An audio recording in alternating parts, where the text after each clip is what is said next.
Okay, so next I'm going to go through basically a checklist of items that apply to our facilities and things to look out for and monitor on a regular basis. So the first one is, are all secondary containers such as spray bottles and chemical bottles properly labeled and readable? So we want to make sure we don't have any clear plastic spray bottles that say absolutely nothing on it, because nobody then knows what it is. Are exit signs visible and illuminated where required? So they, per the code when we put together the office, they're in the correct places, but we want to make sure that the lights are always working properly and they're easy to be seen, so nothing is covering them, posters or anything like that. Are exit hallways unobstructed with exit doors unlocked from the inside? So making sure that there's nothing in front of the doors that's going to limit somebody from getting out or waste valuable time as they're trying to get out. Do all facility exits have clear and unobstructive access to the street or public way? So making sure that nothing is on the outside of the door that's going to block somebody from getting in or out.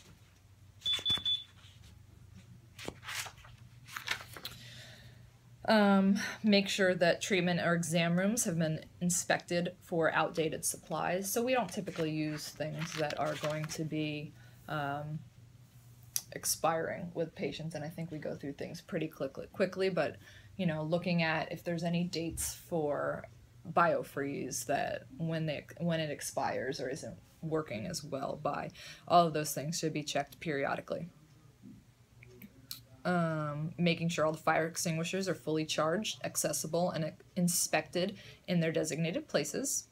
All floors and carpets are dry and free of tripping hazards. So in the past we've had kind of some old carpet where, it might start getting the runs in it where the strings are coming up. That's a tripping hazard for ourselves and for our patients. So making sure things like that aren't happening.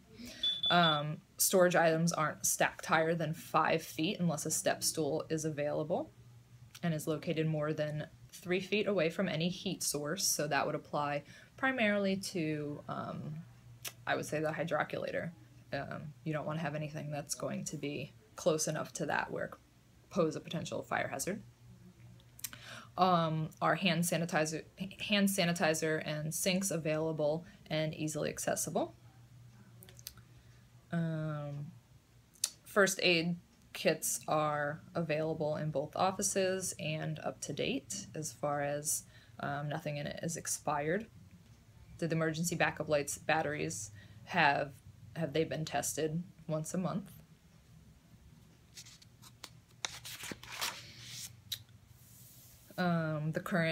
The most current OSHA poster, it's the law or state equivalent poster, is visible to all employees, so that should be in the break rooms and should be updated as updates come out. If your facility has 10 or more employees, a written evacuation plan or route is posted. Medical equipment cords have grounded 3-pronged plugs, so I don't know that there's that much anymore that actually has the 2 prongs. Electrical cords are in good condition as far as no frays or defects. Panic buttons are in working order if you have them in your facility. The worksite is maintained in a clean and sanitary condition. Break room is free of contamination from blood or other potentially infectious materials, which I hope we don't really have in this office anyway, but shouldn't be in the break room.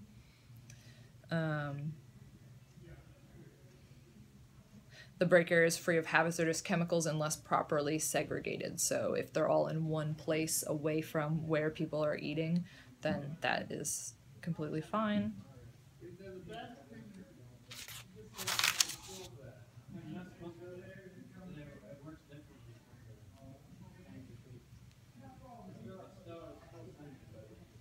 Let's see.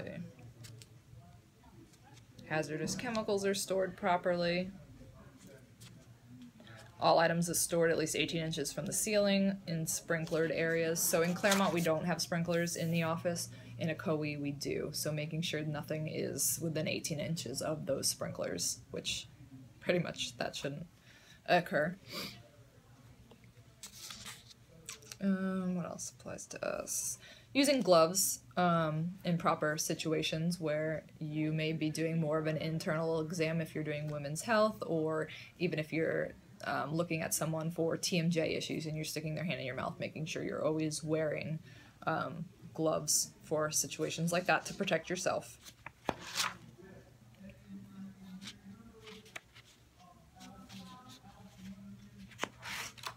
Okay.